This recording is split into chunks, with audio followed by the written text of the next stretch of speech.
Hare Krishna. Welcome devotees to the Gita Daily session. So today we'll be discussing Sloka 4.11. So let's take the blessings of the Lord. Jagannath, Baldev, Subhadra, Mai Sudarshan, Lakshmi Narasimhadev, Gaurantai Panchasattva. By their blessings, we shall understand the transcendental topics of Bhagavad Gita. So let's have the prayers.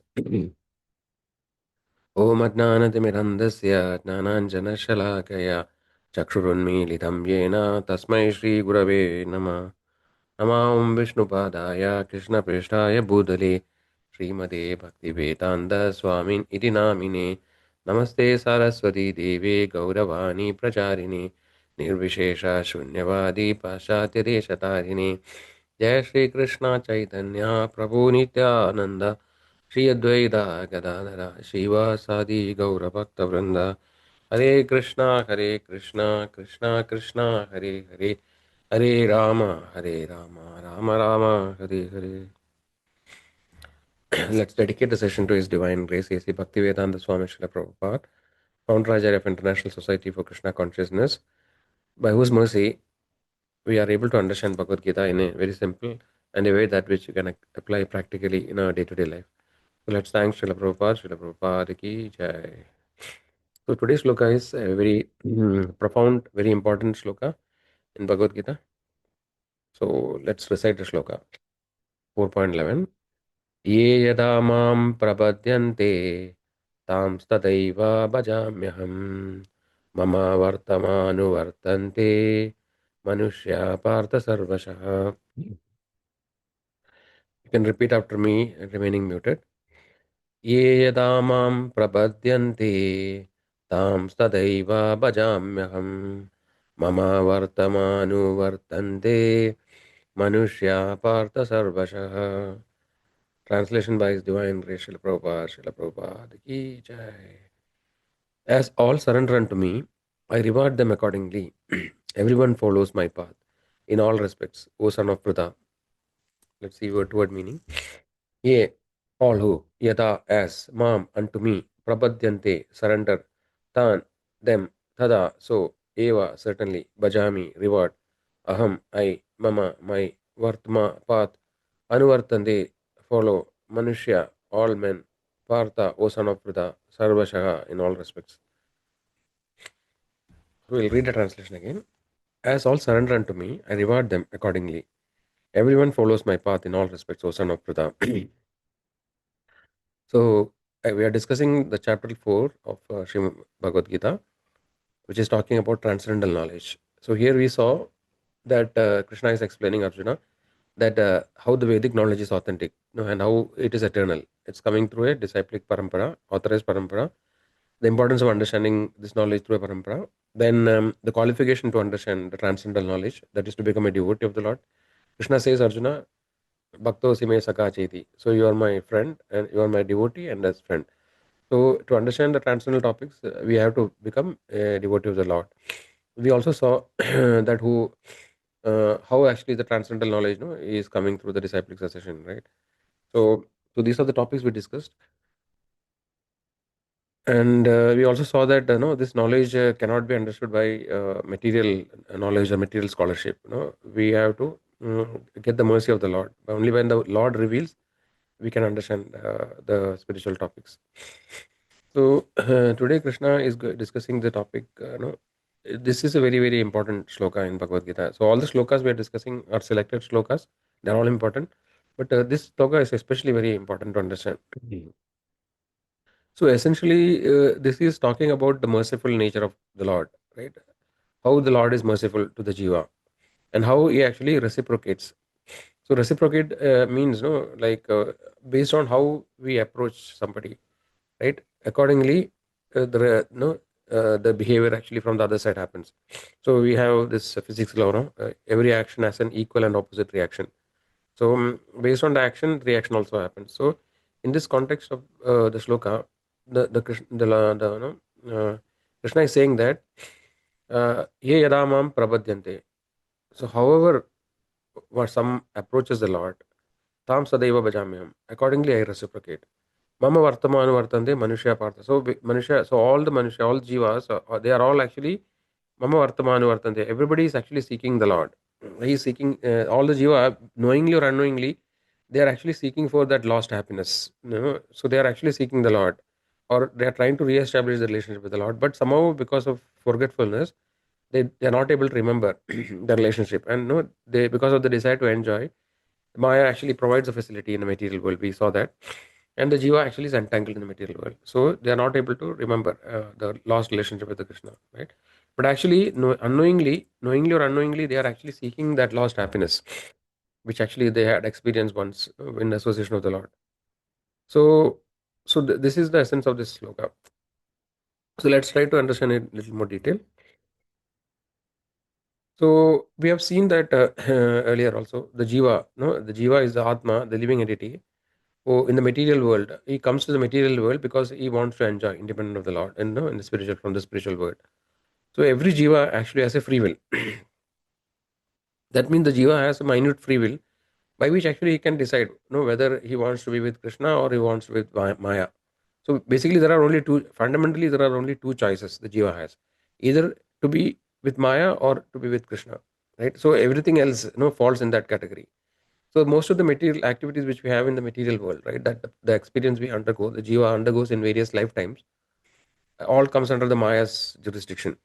So the jiva has come here. Maya actually, because the jiva wants to enjoy, Maya covers the knowledge or the memory of the jiva and his relationship with Krishna. And like a dream. In the dream, the jiva forgets his original identity, right? And he thinks that he is something else.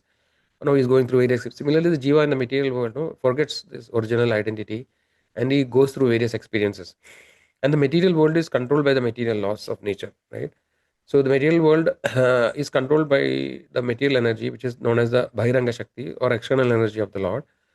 And Durga Devi, she is the superintendent of the material world.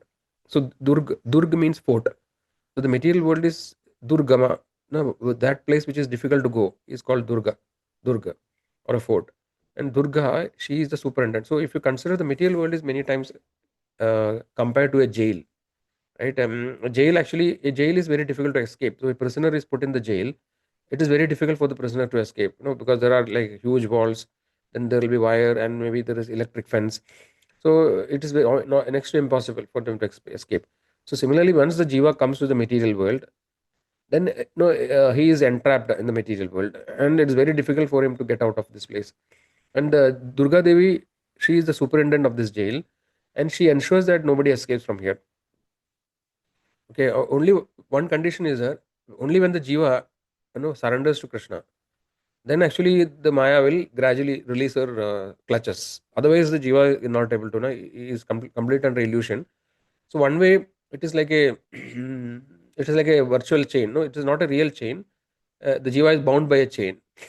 No, the chain of desire. No, the jiva is because of the desire to enjoy the invisible shackle. It is called the jiva is actually entrapped in this prison. So this way Durga Devi controlling the material world, and she actually the material world works under the material laws. Though if it is a jail, the jail has rules, right? Similarly, material world has various rules which are actually the laws of karma, right? Which is one of the most prominent, and the three modes of material nature, and then there is a process which is defined. So according to the way the jiva conducts his life in the material world, accordingly, he gets reactions, right, based on the karma. We have seen that karma, vikarma, and akarma. So only by akarma actually the jiva is freed. Otherwise, karma and vikarma binds. The good activities binds the jiva because he gets punya and he has to enjoy the results. Bad activities make them suffer, and he actually has to take birth to suffer it. So this way, the jiva is continuously entangled more and more in the material world. So the point what we are trying to understand is that once though the material world is under the supervision of the Lord, Krishna says Maya Dyakshena Prakriti Suyadeyada Sarajaram. So, but actually, it is the example we have seen earlier. It is like a big organization. It's a big corporate organization, huge company, and the CEO is there. The CEO is the ultimately he is controlling everything. But that doesn't mean that the CEO comes to every office every day and tries to interfere in the how the things are conducted. He doesn't interfere in the day-to-day activities of the company, right?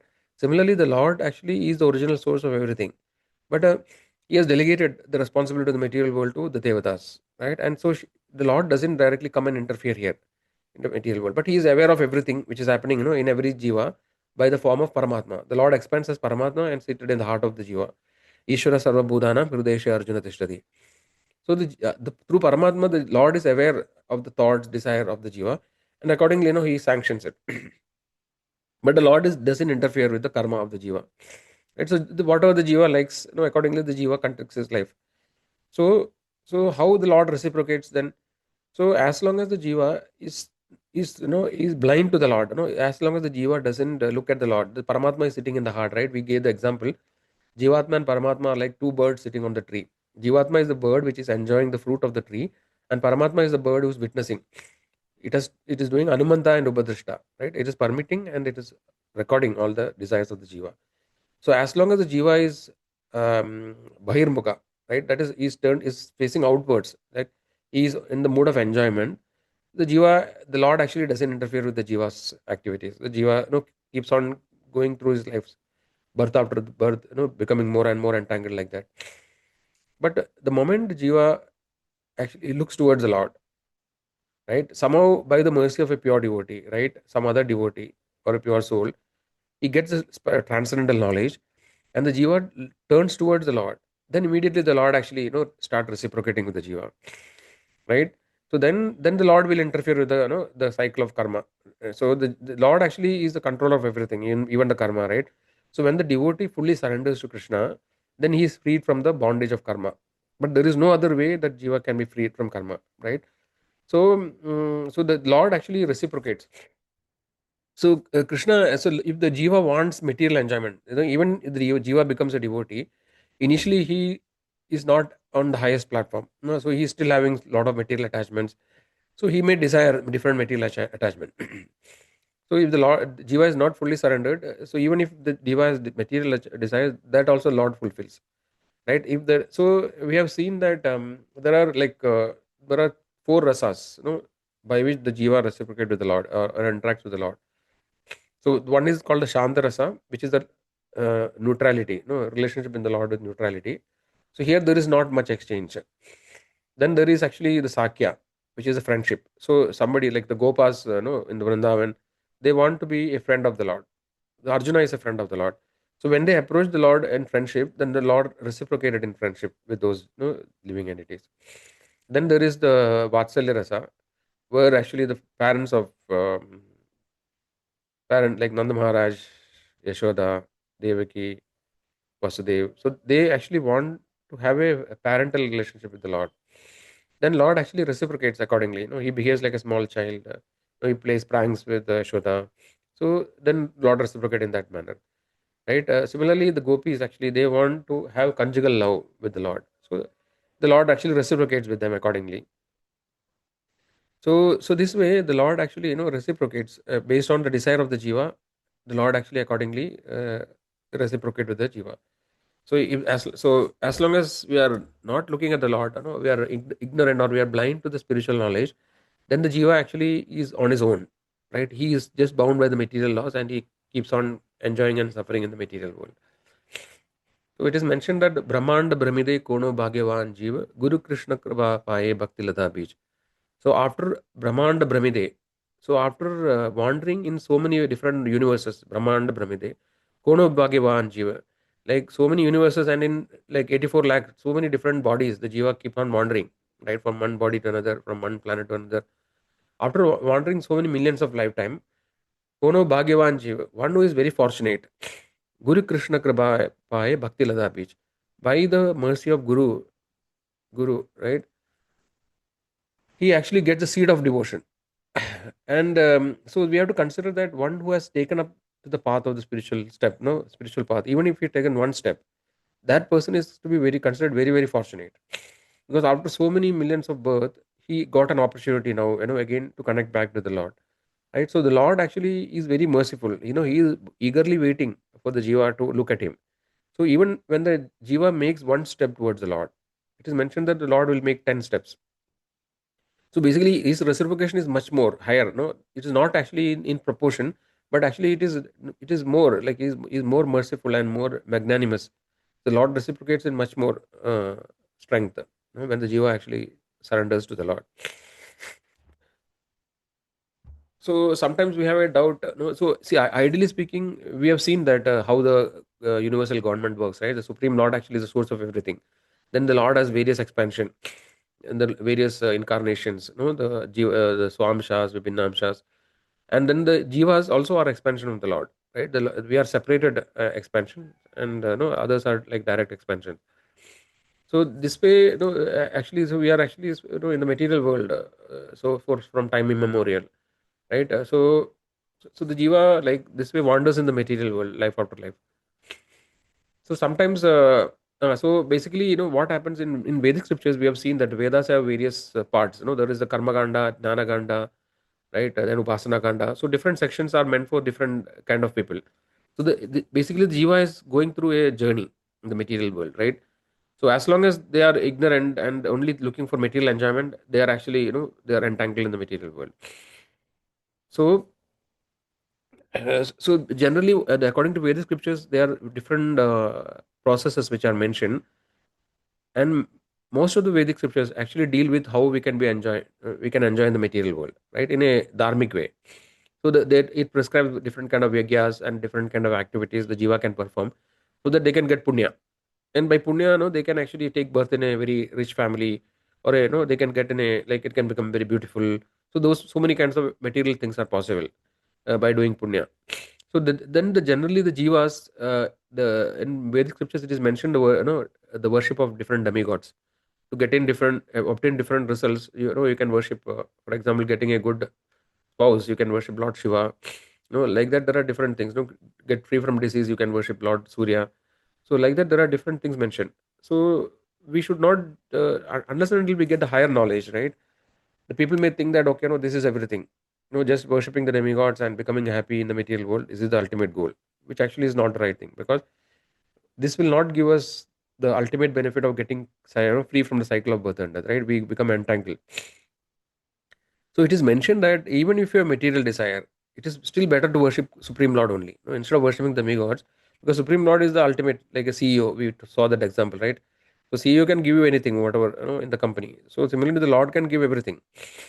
So in Srimad Bhagavatam mentions akama sarva kamo va moksha kama udaharati tivrena bhakti yogena ijade purusha puman purusha param. So what it means is that akama sarva kama, whether you are without any material. Akama means you don't have any material desire, like a pure devotee.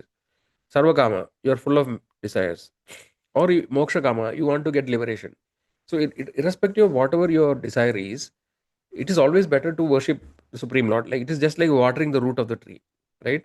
When you water the root, then everything, all the part of the tree get nourished. So the devatas automatically become pleased when the Supreme Lord is worshipped. So it is better to worship Supreme Lord, even when we have desires. Because the Lord actually gradually, He purifies us. By worshipping the Supreme Lord, we become gradually purified, and slowly, we become free from the attachments. So then we can attain the ultimate benefit. So here also the principle of reciprocation is there. If somebody worships without any desire, akama, then actually the Lord provides them the highest benefit, devotion to Him. Somebody is approaching the Lord for some material benefit, like dhanam, vidya, like money, education, spouse, whatever material benefits. If somebody is approaching the Lord with that, then the Lord actually provides that. Moksha, somebody wants liberation.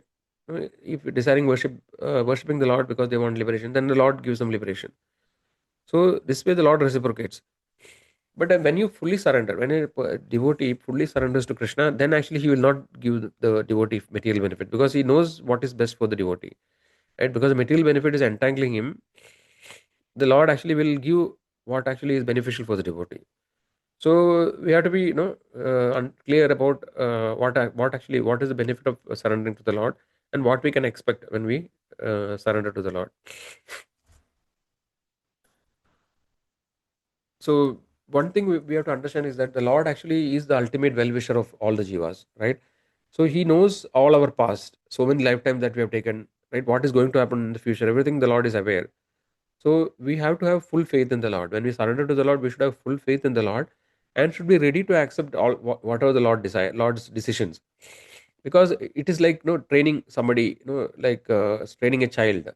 So sometimes, the child has to be punished, so that he learns the right thing, or the child becomes morally correct, or he becomes purified. So similarly, the Lord actually will give us different situations by which we become purified. As we discussed yesterday, unless and until we become completely pure, we cannot enter the abode of the Lord. So we have to go through the process of purification. So apparently, we may think initially when we approach the Lord, or when we are in the beginning of spiritual life, we will have so many desires. Like, we may think that, okay, I want a good house, or I want a better job. So initially we may think that, okay, if I have a good house, I'll be able to practice the spirituality nicely, or various things. So because our mind, sometimes cheat us. So we think that, and then we want a particular thing, right? So this is the initial state of the devotee. But actually, as we progress, we understand that we don't know really what is good for us. We may think that, okay, getting this job is good, or getting this spouse, I'll be happy, etc. This is our thought. But actually, we don't know ultimately whether it will be good or not. So, but the Lord knows what is really good for us. So he accordingly, sometimes he may not give what we want. So we may want a particular job, we may not get it. But we need to have really complete faith in the Lord, and have to have patience, to wait and see that, we have to just have faith that this will be ultimately good for me, because I am surrendered to the Lord. So, but if we are not surrendered to the Lord, we cannot think like that. We cannot, no, we cannot think that, no, whatever is happening for our good, it may not happen like that. But one who is surrendered to the Lord fully, then we can be rest assured that whatever situations which are coming in our life, right, it may not be always pleasant. There may be reverses and difficulties. We have to have full faith in the Lord, and understand that this is for my purification. Ultimately, this will give me the topmost benefit of getting out of the cycle of birth and death. Okay, so I think with that, I think we come to the end of the time. So we just look at some examples, of how Lord reciprocates. So, like Arjuna, right? We saw that Arjuna was a friend of the Lord. Uddhava is also a friend. So the Lord reciprocated in friendship with them. Dhruva Maharaj approached the Lord. We saw last yesterday. He wanted the great material. He had a material desire of having the greatest kingdom, right? And the Lord fulfilled it. Similarly, Bali Maharaj also surrendered to the Lord, right? Prahlad Maharaj, he actually he sought the Lord's protection, and Narsimhadev appeared and protected him. So Ajamila called, Narayana at the time of death, right? And then he became freed from the Yamadutas. So this way, different. Like Shishubala hated the Lord, right? Always, he thought of the Lord in a negative way. The Lord gave him liberation. So this way, various devotees like Vibhishna, right? So similarly, the Gnanis who are seekers of knowledge, they want knowledge, and then they take the spiritual path. The Lord actually gives them the knowledge which is required. So this way, different devotees approaches the Lord, and the Lord reciprocates according to their desire. So what is the key takeaway? The key takeaway is that we understood that, the Lord is reciprocating according to our desire, how we approach Him.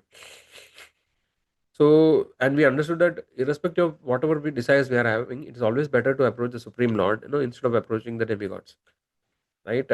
And then we should, whatever difficulties which are coming in our life, right? Once we are taking the spiritual path, and once we are fully surrendering to the Lord, we are trying our best to surrender to the Lord. Then we should be having the patience and faith in the Lord, and accept whatever is coming, in our life as actually the Lord's plan. So when we align our plan to the Lord's plan, then actually we will become happy, right? But as long as we have a different plan, independent of the Lord, then actually we will not be able to become happy. So yeah, so with that, I think we come to the end of today's time. So one question actually all of you can think about, you can think about, or you can write down the question and answer. The question is that in the last, let's say, 1 month, or let's say last 1 week, whatever you are able to remember, you can try to write down how many times you approached the Lord, right? And then what was the desire that for what purpose you have approached the Lord. So this is something for you to contemplate on, right? Based on the today's slokas understanding, you can try to assess, where are we standing. Okay, so with that, I think we'll end. So if there are any questions, you can unmute and ask. Otherwise, you can put in the chat.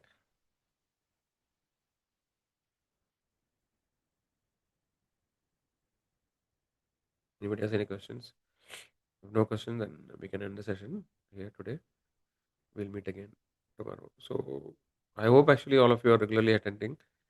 And in case if you're missing some sessions, please go through the recording, so that you don't miss the flow, or some concepts in between you will not miss. Okay, so we'll meet again tomorrow. Thank you all. Hare Krishna, Hare Krishna, Krishna Krishna, Hare Hare, Hare Rama, Rama Rama, Hare Hare.